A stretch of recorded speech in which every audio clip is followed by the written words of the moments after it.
Hi everybody, welcome back. This is the third video in the series on how to compose, with a particular emphasis on GCSE and A-level music. And in today's class we're going to be looking at melodic development. This class will assume that you've already watched melodic construction or melodic composition, how to compose a melody, and also the guidelines for melodic motion. So if you haven't watched those videos or gone through those handouts, do that first before jumping into this one, because this video will assume that you've got all that information and what happens now that you have composed your 8-bar melody. What do you actually do with it? What ways can you develop it? So let's jump into our new handout for today on melodic development. Okay, so we're going to be using Beethoven's Third Piano Concerto, or at least the theme from the opening. And we're going to use that as our main idea, and then all the different ways we can develop that. Okay, so what does it sound like? Let's have a listen.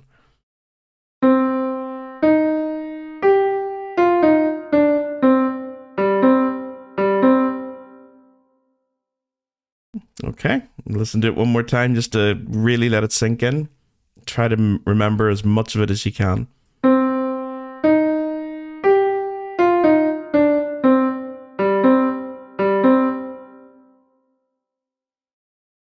Okay, well, one of the first ways we can develop that is through decoration. Now, with decoration, you are adding in many more non-harmony notes, so things like passing notes, auxiliary notes, neighbor notes, suspensions, and notes of anticipation, neighbor groups, all that sort of stuff. We have discussed that briefly in the last video. I did a little bit of that with the 8-bar melody that we were looking at there in that video on melodic composition. But for this one, you can see that we've added in a little triplet that wasn't there before. So this second minim in the first bar has been heavily developed rhythmically. There's lots of little triplets and quavers and new articulation in there as well with staccato. And there's also, of course, a few new notes in there as well. We've also developed the D at the end of the second bar. We've added in a little trill there as well. And we've added in a few more passing notes to get us between that G and the C. You can see that we've got A's and B's in there as well. So a little triplet leading up to the tonic. That happens twice, actually. So let's have a listen to the decoration, or the decorated version of our theme.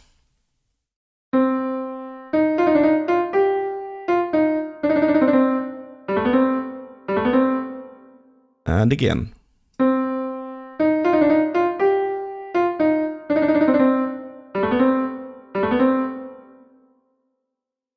Okay, so it's just an idea. I'm not saying it sounds any better. It's probably a little bit over the top, but it's just an idea of how to go about developing your melody. Add a few more decorative notes, I suppose. More ornamentation, more non-harmony notes. So things like trills and appoggiatura, cacciaturas and mordents and things.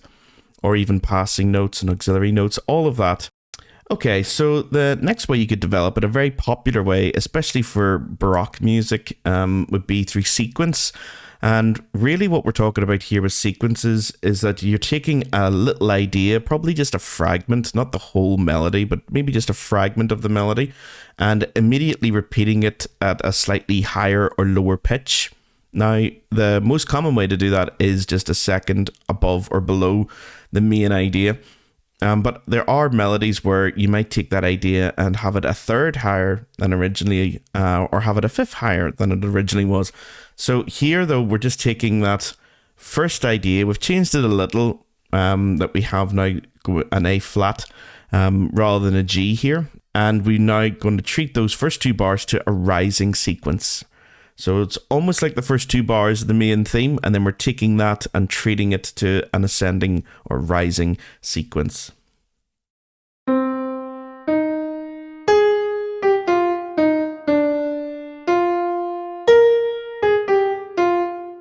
And you can continue on and get higher and higher.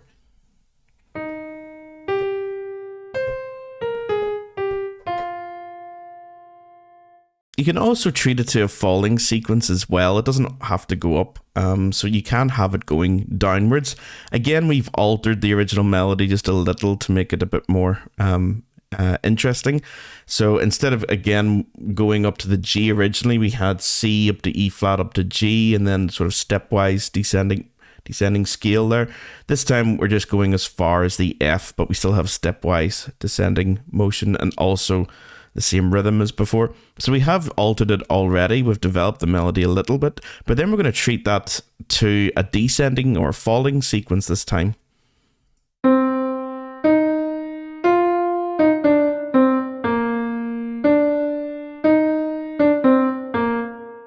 And again, you can keep going further and further with that as well.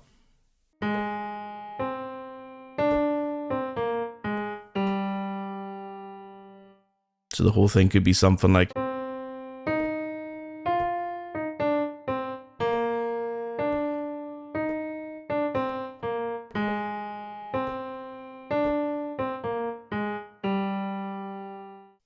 Okay, the next idea is a little bit more advanced, I suppose. This might be a little bit tricky for GCSE students and even for A-level students as well. This idea of imitation.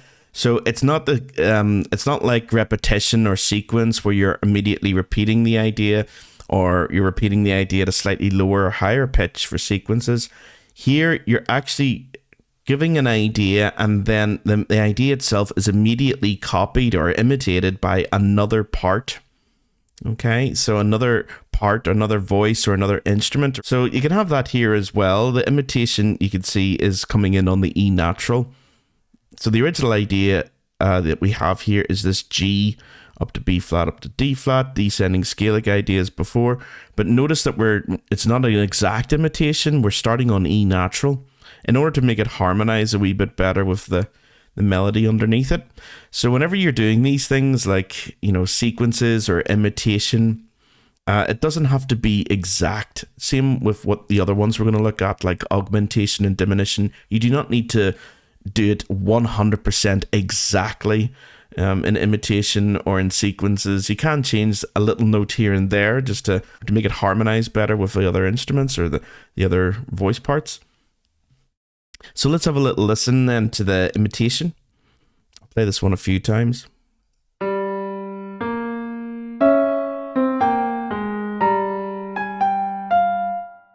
Here it is again.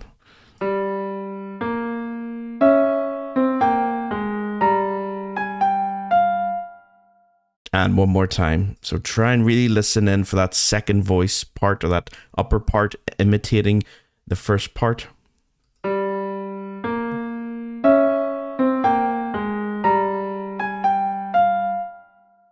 There we go. Okay, so imitation would be a very, very advanced and nice way of developing your melody. So nice sort of polyphonic texture that you'll create there doing that. Inversion. Inversion is quite tricky. Again, for this one, you might want to change quite a bit. When you've inverted something, you don't have to do an exact inversion. It may sound a little odd, some of the interval leaps, if you invert them, but really what inversion is doing, it's turning the melody upside down. So if we go back to our main melody and just sort of pay attention to the intervals, we've got this third going up, a third going up, and a descending second, a descending second, a descending second, and a descending second. So it's sort of like triadic leaps and then a descending scale. So the triadic leaps are going upwards and the scale's going downwards. In inversion, it'll be the triadic leaps are going downwards and then the scale is going upwards. So instead of a third up, and then a second down, second down, second down, it's a third down, and then a second up, a second up, a second up, a second up. Okay, so you're swapping everything around. You're turning the melody on its head, turning it upside down. So let's have a wee listen to this one as well.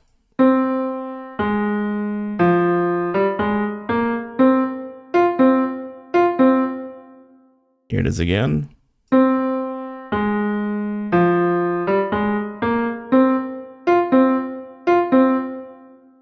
That actually works out quite well, that inversion of the main theme of the original idea. Augmentation. Yeah, this is actually quite a simple one. Bit of a grandiose name for something quite straightforward, augmentation. But really all that you're doing is making the original note values longer. And the most popular way of doing that is just to double the note values. So anything that was a crotchet becomes a minim, or I suppose a quarter note becomes a half note. And anything that was a quaver becomes a crotchet. Anything that's a semi-quaver becomes a quaver. So you're just doubling the note value each time. So this should be exactly the same as our original theme, except it would have been minims, minims, dot a crotchet, quaver, crotchet, crotchet, crotchet. Now it's semi-breve, semi-breve, dot at minim, crotchet, minim, minim, minim.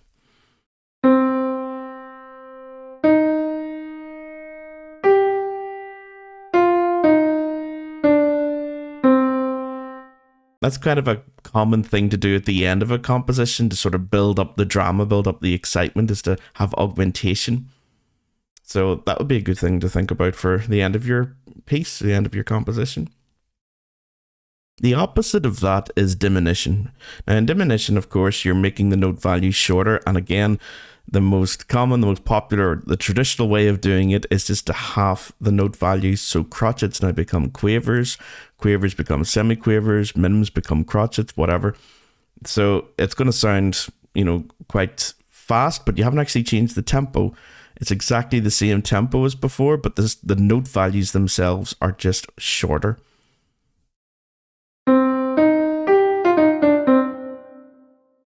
Here it is again. It was over very quick.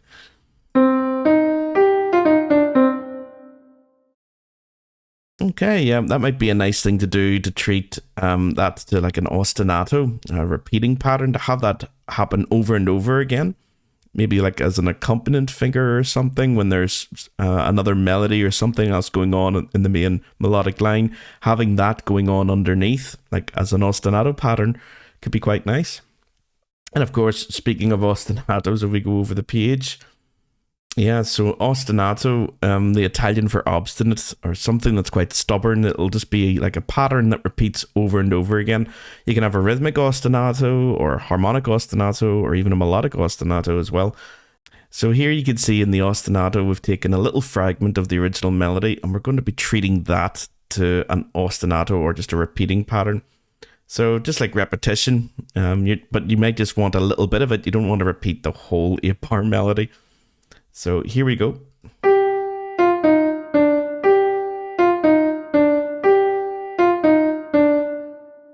Yeah, so it sort of builds up the anticipation if you do that, the excitement, and again, having that maybe towards the end of a section or the end of your piece might be quite useful, quite handy.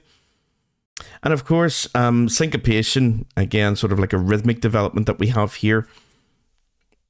So you can alter in some way the expected stress of the beats, maybe through using rests or ties, or pushing everything off by like half a beat from where it used to be. That can be quite an advanced one to do as well. So probably something you would think about doing in maybe like a development section of your composition. So yeah, let's have a listen to it as well. So it's probably the fact that you have a quaver rest here, where the main syncopation is going to be, is in the middle there. So here we go. Here's the syncopation idea.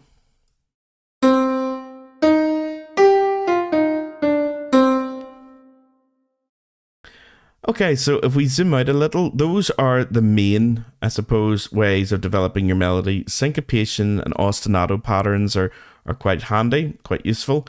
Diminution, augmentation, and inversion are quite good, as is sequence and imitation.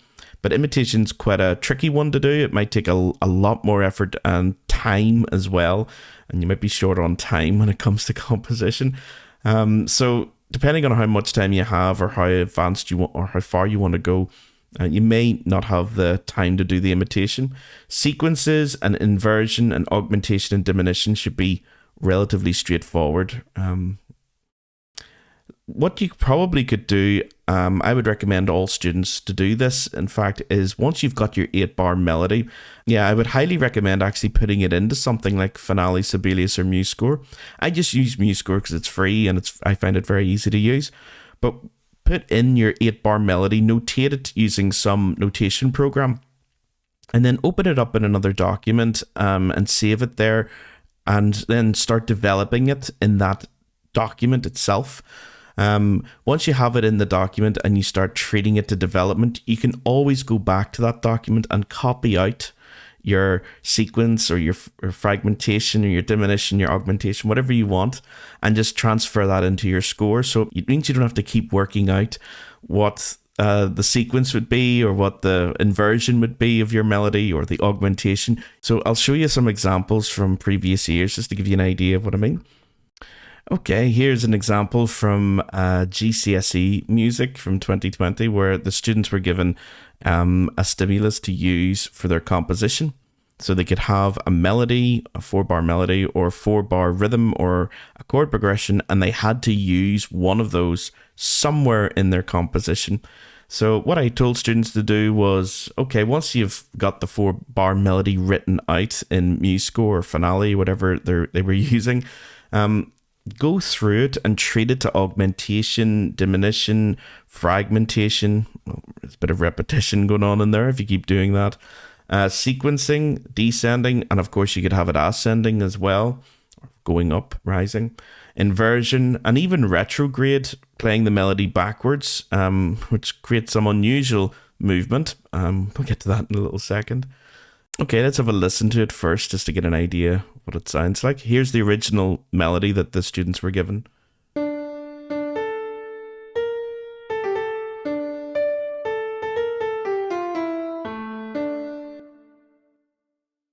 Okay, let's have a listen to it again.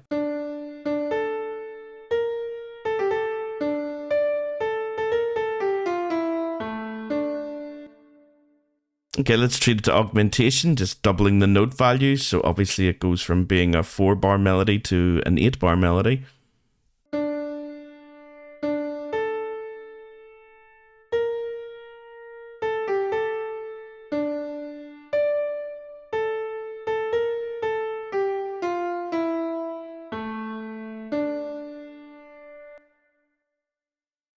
Diminution, then halving the note values. So all those dotted crotchets and crotchets become dotted quavers and quavers. So here we go.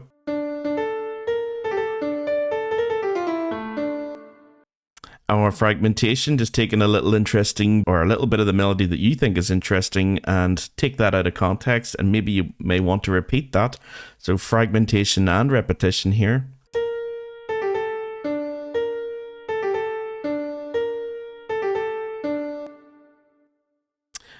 And do the same thing, take an interesting part of your melody and treat it to a sequence. So either a rising sequence or a falling sequence. This is going to be a falling one that we have here.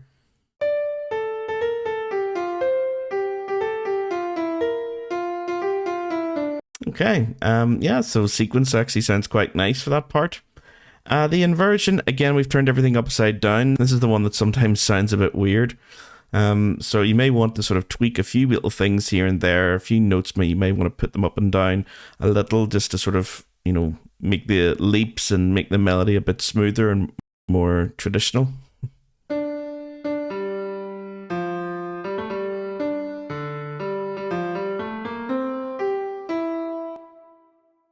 Yeah, so that actually worked out pretty well, that inversion. It may be a bit low for the instruments that you may want to write it for, so don't be afraid to, push it up an octave if you want. So that might all sound better if you were to take that entire melody and just push it up an octave. Still inversion, really.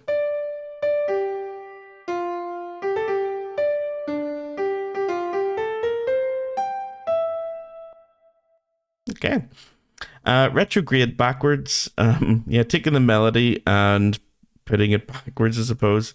So yeah, the unusual thing about this may be the rhythms. You may want to sort of, tweak some of the rhythms. So here, for example, we've got this almost like a Scotch snap here where we've got a semi-quaver followed by a dotted quaver. You could easily just turn them around and have a quaver there. Oh, sorry, have a dotted quaver there and your semi-quaver coming after it. That may be a more standard way of doing it. Same thing here, maybe having the G as your dotted crotchet, followed by an A and B semi-quaver. So let's listen to it first of all, just in its original form, and then we'll start changing some things just to make it sound a bit more stable, a bit more regular. Here we go.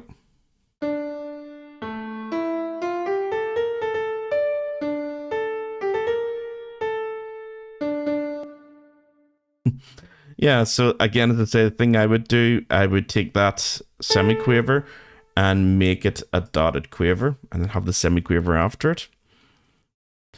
I may want to make this a G dotted crotchet followed by our semiquavers.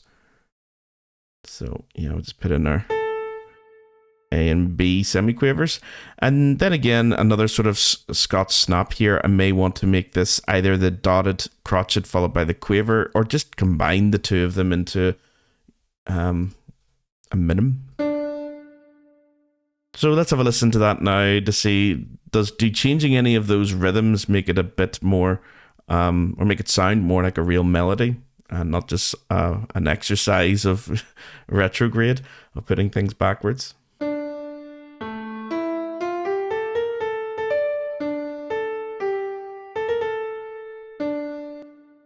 Yeah, it's slightly better, I think.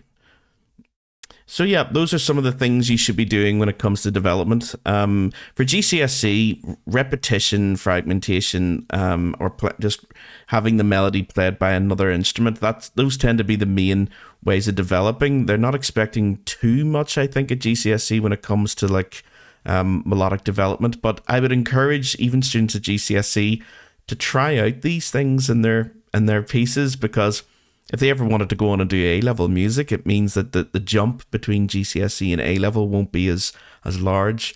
And also, you're probably going to get a better mark if you're showing that you're trying really hard to develop your melodies. Once you've constructed your melody and embed the rules of melodic motion and the guidelines for composing a melody, developing your melody is where a lot of the marks will come from in your exams. So knowing how to do melodic development is very important. Just to finish up with a few more ideas that you can have. We've already looked at our development of a melody using augmentation, diminution. Transposition could be another way of doing it. So taking the idea and transposing it, the entire melody. So it's not just that you're doing a descending or ascending sequence where a little bit of it is repeated slightly higher or lower. And it can be done diatonically, where you sort of keep to the original key, or it can be done chromatically, where you actually do suggest a new key. So chromatic or exact transposition, I suppose. Inversion we've already looked at. Retrograde we've already looked at. Can you combine the two of them and get retrograde inversion? Yeah, so that's something to think about. What happens if you want to treat something to a descending sequence and augmentation at the same time? Yeah, you can do that. So yeah, you can combine these things and get loads of different ideas and patterns from them as well. Retrograde inversion is quite a common one. So taking this original motif here, this D, A, F, D.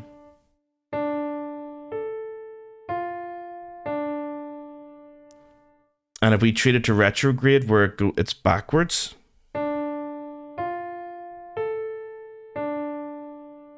And inversion, where we put the retrograde upside down at the same time. So retrograde inversion, it's backwards and upside down.